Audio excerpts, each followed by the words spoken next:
Let me ask you something.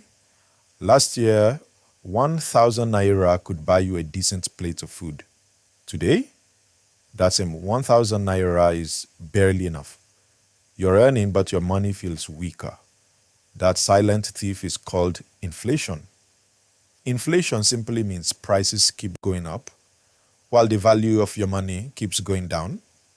That's why rent, transport, food, and data subscriptions feel more expensive in Nigeria. Even if your salary hasn't changed, inflation quietly reduces what your money can buy. You don't feel it once, you feel it every single day. In 2020, 50,000 naira could cover groceries for a small family. Today, that same 50,000 naira buys far less and sometimes doesn't even last 2 weeks. Why is inflation so high in Nigeria? One reason is more money chasing the same goods. When supply can't keep up, prices rise.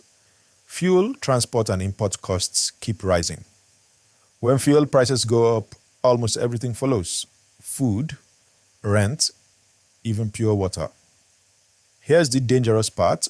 If your money is just sitting in a savings account, inflation is quietly eating it. Saving is good, but saving alone is not enough in an inflation-heavy economy like Nigeria. Bad habit, keeping all your money idle. Smart habit, making your money work for you.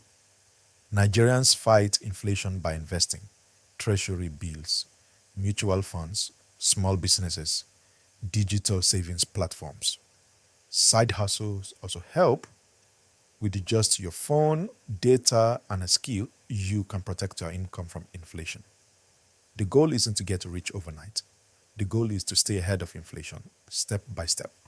Inflation is not your fault, but ignoring it is dangerous. Learn, earn, invest, grow. That's how Nigerians stay financially strong despite inflation. If this helped you, like the video, share it,